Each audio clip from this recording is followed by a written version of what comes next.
Hello, learners. This is Dr. Shafila from IGNU Dost. Welcome to session 16 on environmental studies. Environmental studies is an elective paper for those who have taken admission in UG program in IGNU. The exam pattern for this particular paper would be objective. The short video sessions that we are uploading on our YouTube channel of IGNU Dost will help in tracking those MCQs. So to get daily updates, subscribe our channel and click on the notification button. So let's start with the first question of the session 16. The term ecosystem was proposed by. So we have already discussed the term ecosystem. Eco word is derived from a Greek word that is oikos. Oikos means house. So ecosystem is a system where the living components are interacting with their non-living environment. So that is ecosystem. So we have discussed forest is an ecosystem, lake is an ecosystem, even river, yeah, आपका desert, yeah, grassland. So these all are the examples of ecosystem. Okay. So the term ecosystem was proposed by. किसने ये term दी थी ecosystem? Options are first option Lindman, second option Tensley, third option Grinnell, and fourth option is Turson. So answer is Tensley. You can write it down. Its full name is A.G. Tensley. Capital A dot capital G dot Tensley. So A.G. Tensley proposed the term ecosystem. There is one more term that is ecology. Logy means study. So study of ecosystem is ecology. And this term was given by Ernest Haeckel. Okay. So ecosystem term was given by A.G. Tensley. However, ecology was proposed by Ernest Haeckel. So second question is, what is the percentage of oxygen and carbon dioxide exist in the ecosystem? Okay, देखो अगर हम atmosphere की बात करें, it has a fixed composition. Atmosphere की एक composition of air है, ठीक है. एटमॉस्फेयर में फिक्स्ड अमाउंट ऑफ ऑक्सीजन है, नाइट्रोजन है, carbon monoxide, carbon dioxide, argon, helium, water vapour, dust particle. तो इन सबकी एक प्रॉपर परसेंटेज के बाद आपकी क्या बनती है? एयर बनती है, ठीक है. तो एयर का एक कॉम्पोजिशन है, ठीक है. उसमें आपको बताना है कि ऑक्सीजन या CO2 कितनी है. सबसे ज्यादा जो कॉम्पोजिशन है एयर में, एयर की कॉम्पोजिशन में सबसे ज्यादा जो परसेंट ऑफ गैस है दैट इज नाइट्रोजन, ठीक है. Almost 79% is nitrogen, 78 to 79% is nitrogen. Second number पे हमारे पास आती है ऑक्सीजन, एंड थर्ड नंबर पे फिर हमारी जैसे आर्गन है दैट इज 0.97 के अराउंड है, ठीक है. तो वो आपकी I believe it is 0.97, but I am not sure. तो आपका अभी हम लोग बात कर रहे हैं oxygen, carbon, nitrogen, argon, helium या वाटर वेपर या नियॉन या जीनॉन या डस्ट पार्टिकल या कार्बन मोनोऑक्साइड, ठीक है. तो ये या मीथेन, तो ये सारे मिलके क्या बनाते हैं? आपकी एयर बनाते हैं, ठीक है. सबसे ज्यादा जो परसेंट है एयर में वो आपकी किसकी है? नाइट्रोजन की, 78 टू आपका है 79%, ठीक है. But nitrogen is inactive gas, oxygen is active gas. Oxygen जो है उसकी परसेंट कितनी है? That is 20.95. 20.95 is the percent of oxygen, and carbon dioxide it is 0.04%, ठीक है.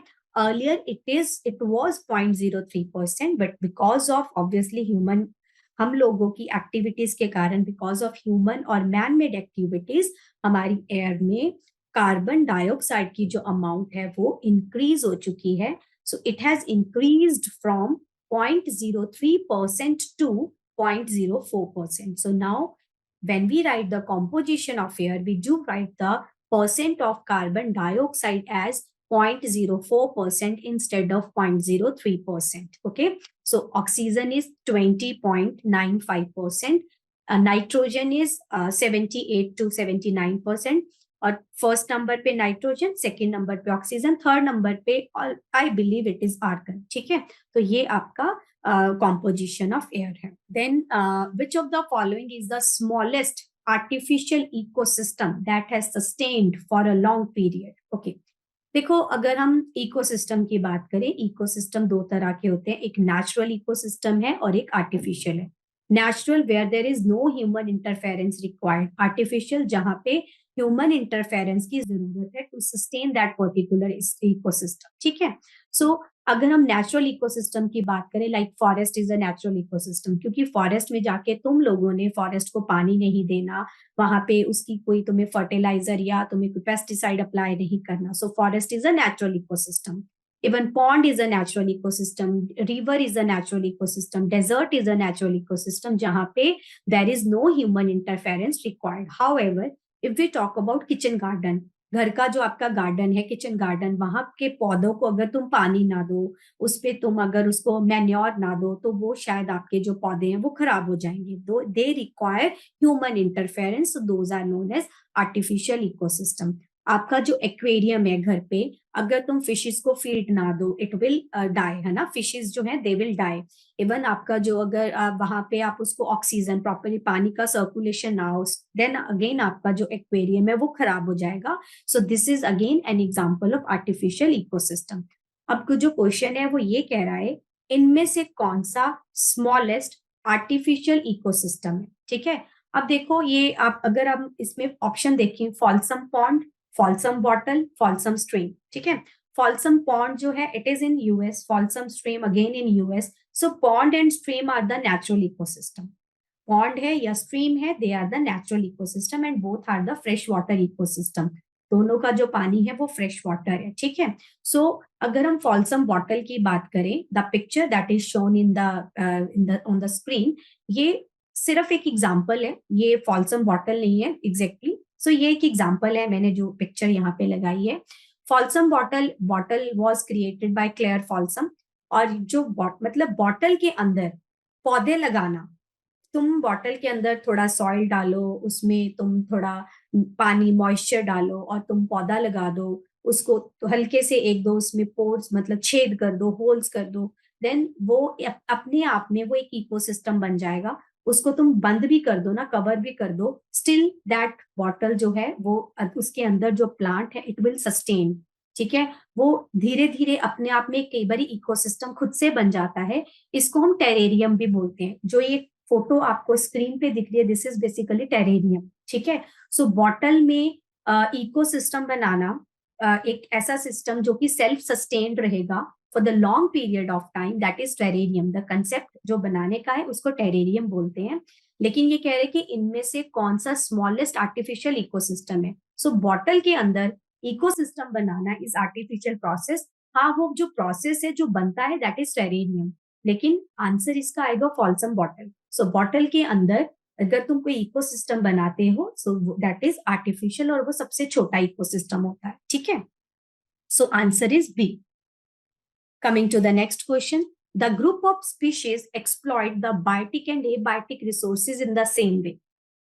बायोटिक मतलब होता है, bio means life, biotic means living component, a bio means no life मतलब नॉन लिविंग कॉम्पोनेंट.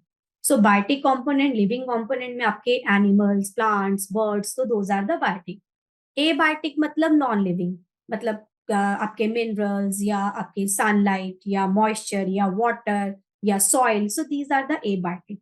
सो क्वेश्चन ये है, ग्रुप ऑफ स्पीशीज उनको हम क्या कहते हैं जो बायोटिक एंड एबायोटिक रिसोर्सेज को सेम तरीके से, सेम वे से एक्सप्लॉइट करते हैं. ठीक है, what we call the group of the species which exploit the biotic and abiotic resources in a same way. दोनों सेम तरीके से बायोटिक एंड एबायोटिक स्पीशीज को, रिसोर्सेज को एक्सप्लॉइट करते हैं. उस ग्रुप ऑफ स्पीशीज को हम क्या कहते हैं? सो कम्युनिटी हम नहीं कहते. कम्युनिटी होता है जैसे अ ग्रुप ऑफ एक पर्टिकुलर इंडिविजुअल्स का जो ग्रुप है, दैट इज कम्युनिटी. ठीक है, जैसे हम कहते हैं Hindu community, Punjabi community, so that is community. Second option is ecads. Okay, so ecads क्या होते हैं? Ecads are the organisms which modify according to the environment. जो एनवायरमेंट के अकॉर्डिंगली अपने करेक्टर्स को क्या कर लेते हैं? मॉडिफाई कर लेते हैं, उनको इकैड्स बोलते हैं. वैसे ये जो टर्म है ecad, it is not that popular in environment. ठीक है, थोड़ा सा ये ऑफ ट्रैक चला जाता है इकैड. सो इकैड्स आर द ऑर्गेनिजम्स जो कि जो एनवायरमेंट के अकॉर्डिंगली अपने करेक्टर्स को, अपने बिहेवियर या अपने करेक्टर्स को मॉडिफाई कर लेते हैं, which modify according to the environment are called the ecads. Biomes क्या होते हैं? Already we have discussed in session 15 I believe. Biomes are large ecosystem, bigger ecosystems are known as biome. Mutually connecting ecosystems are the biomes. Guild क्या होते हैं? Guild is a group of species जो same तरीके से काम करते हैं, ठीक है। सो गिल्ड मतलब, अब ये जो वर्ड है ना, it is not group of species which exploit biotic and abiotic resources in the same way, but guild as such are the group of organism, group of species जो सेम तरीके से काम करते हैं, उनको हम गिल्ड बोलते हैं, ठीक है। सो कम्युनिटी, जैसे मैंने बोला कि इंडिविजुअल्स की एक पर्टिकुलर कम्युनिटी है ना। इकार्ड्स हैं ऐसे ऑर्गेनिज्म जो एनवायरमेंट के अकॉर्डिंगली अपने आप को मॉडिफाई करते हैं। Biomes are the bigger ecosystem, guild are the species जो सेम तरीके से काम करते हैं। सो गिल्ड बोलते हैं उस ग्रुप ऑफ स्पीशीज को जो बायोटिक एंड एबायोटिक रिसोर्सेज को सेम वे से एक्सप्लॉइट करते हैं, ठीक है। Last question of the session is what is or are which is or are the abiotic component of the ecosystem. तो इसमें से कौन सा इकोसिस्टम का एबायोटिक कंपोनेंट है? अभी हमने बात करी what are the abiotic components. Abiotic components are the non living components of environment, ठीक है। So soil is non living, protein, carbon both are again non living, so answer is all of above. So let's discuss more about abiotic, ठीक है। Abiotic जो होते हैं ना, वो non living है, but they can be organic, they can be inorganic, they can be climatic. If I say like temperature, sunlight, soil, so these are the climatic factors, ठीक है। moisture, sunlight, temperature, so these are the climatic factors, climatic abiotic component. If I say organic, carbon based components are organic and non carbon based components are inorganic, ठीक है। या फिर we can say organic abiotic components are those whose base is life, जो living component से हमें मिलते हैं उनको हम ऑर्गेनिक एबायोटिक कंपोनेंट्स बोलते हैं। फॉर एग्जांपल, जो आपको प्रोटीन मिला है, प्रोटीन है या कार्बोहाइड्रेट्स हैं, so those are the organic abiotic component. अगर हम बात करें इनऑर्गेनिक एबायोटिक कंपोनेंट्स की, लाइक हाइड्रोजन, सल्फर, फॉस्फोरस, तो those are the inorganic abiotic component. Clear? तो अभी हमारा क्वेश्चन है कि which of the following are abiotic components of ecosystem? Soil, climatic, protein and carbon both आपके ये ऑर्गेनिक आपके एबायोटिक कंपोनेंट्स, ठीक है। So answer is all of above. So learners, those who have taken admission in UG or PG program in IGNOU Dost is already there to help you. We at IGNOU Dost are providing live and recorded classes. Along with the classes, we are giving the value added notes. A continuous support from professional mentor is there. Mentors will be helping for exams to the mentees through Exampedia. We are also helping in completing and submitting the assignments. We are helping the mentees for their career development, for skilling the personal and social development. We at IGNOU Dost believe सिर्फ नाम की नहीं, काम की degree. You can reach us out through the number 7594939297. You can also visit our website. Thank you. See you in the next session.